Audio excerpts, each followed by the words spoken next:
Welcome to Children's Time. You know what? I'm waiting for my friend Stu to come and play because we have some exciting things to do. Wow, I feel like there's some bugs around here. I just cleaned my house, but I don't know. What do you? Oh, this is my friend Stu. He came to play with me today. Sit down, Stu, and Sure. Thanks. Oh, ugh. Tracy, what is this? oh no, I'm sorry. Gotcha. Oh, Wow, that really scared me when you brought that spider down. I thought that I was grown up enough now not to be so frightened that I would scream like that, but I guess I'm still kind of afraid of spiders. Are you afraid of anything? yeah, snakes still make me nervous. Snakes, yes, I don't like snakes either. They're pretty bad. Well, today's story is about a little girl who's terrified of thunder and lightning storms. And she's at her grandmother's, her uh, Russian grandmother, so she's called a babushka. And her babushka helps her to not be afraid of thunder and lightning. She teaches her a very special lesson. So let's listen to the story. Thunder Cake by Patricia Polacco. This is thundercake baking weather, all right. Looks like a storm coming to me. Child, you come out from under that bed. It's only thunder you're hearing. Loud clap of thunder shook the house. I grabbed Babushka. Steady, child, she cooed. Unless you let go of me, we won't be able to make thundercake today. Thundercake, I stammered as I hugged her even closer. Don't pay attention to that old thunder except to see how close the storm is getting. When you see lightning, start counting. Real slow. When you hear the thunder, stop counting.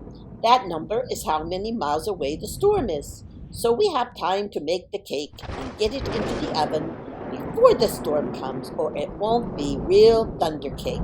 She strode into the kitchen. Her warm hands pulled a thick book from the shelf above the wood stove. Let's find that recipe, child. Here it is. Thunder cake. She carefully penned the ingredients on a piece of notepaper. Now let's gather all the things we need as she scurried toward the back door. We were by the barn door when a huge bolt of lightning flashed, and I started counting like Grandma told me. 1, 2, 3, 4, 5, 6, 7, 8, 9, 10. 10 miles! It's 10 miles away, Grandma said as she looked at the sky. About an hour away, I'd say. You'll have to hurry, child. Gather them eggs, she said. Eggs from mean old Nellie Peck Hen? I was scared. I knew she would try to peck at me. I'm here, child. She won't hurt you. Just get them eggs, Grandma said softly. The lightning flashed again. 9 miles, Grandma reminded me. Milk was next. Milk from old Kick Cow. As Grandma milked her, Kick Cow turned and looked mean right at me. I was scared. She looked so big. Zip went the lightning. 8 miles, child.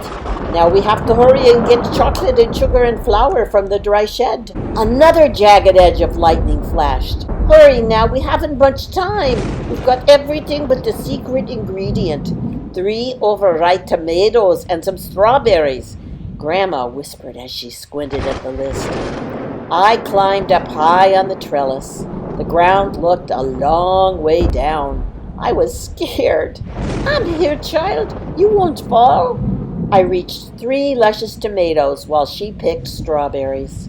Lightning again. We hurried back to the house and the warm kitchen. We measured the ingredients. I poured them into the mixing bowl while Grandma mixed. We poured the batter into the cake pans and put them into the oven together. Lightning lit the kitchen again. I only counted to 3 that time. 3 miles away, and the cake is in the oven, darling. We made it. We'll have real thunder cake. Grandma looked out the window and then at me. Why, my dear, you're not afraid of thunder anymore. I'm not brave, Grandma, I said. I was under the bed, remember? But you got out from under it, she said, and you got eggs from the mean old Nellie Peck Hen. You got milk from old Kick Cow. You went through the tangled woods to the dry shed. You climbed the trellis on the barnyard.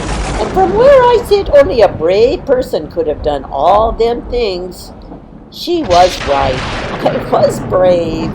We spread out the tablecloth and set the table, and when we were done, we hurried into the kitchen to take the cake out of the oven.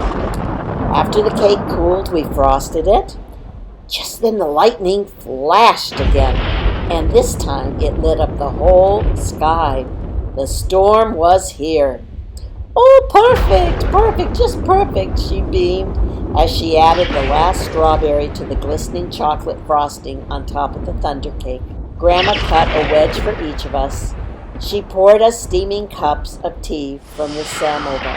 When the thunder roared above us so hard it shook the windows and rattled the dishes in the cupboard, we just smiled and ate our thunder cake. Wasn't it just great the way the grandmother taught her to make that thunder cake and to count, so she knew how long it was going to be until the thunder was going to get to their house so they could make thunder cake? Yeah, she learned so much, and but it was really great the way she gave her that hug too. Yeah. Oh. I mean, yeah, she learned something, but that hug, don't you think? I mean, Yeah. that's the thing. Just to know you're not by yourself. Exactly. Right? Yeah. Yeah, I had backup like that with my cousin Dave. He's so calm around snakes and so loves them so much that I couldn't help but get pulled in, and that really helped me get better with snakes. Though they still make me a little nervous. Well, you and this little girl learned a lot, and I did too. That's great. Thank you. The reading today is from Philippians 4, verse 1.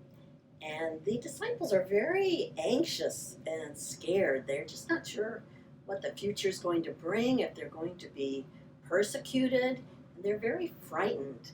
And Paul tells them, rejoice, the Lord is with you. He will take care of you.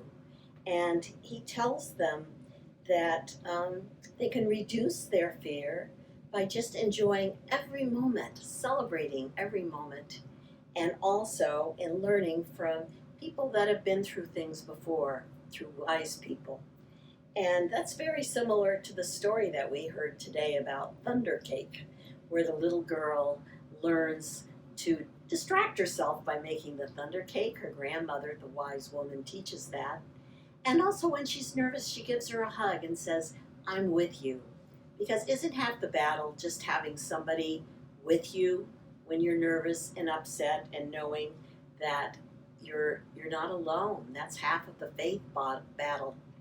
So this week, try to think of one of the fears that you have and try to figure out maybe what's causing it or what you can do when you're feeling anxious about it. You might want to do a little meditations, deep breathing, play with a special toy, and think about God, asking God to help you because He's always there. And in the end of our story, the little girl turns her fear into a celebration, safe from the thunderstorm in her cozy, warm house. And God offers us this same security if we only offer up our fears and ask Him to help carry the load. Take care. Love you. Amen.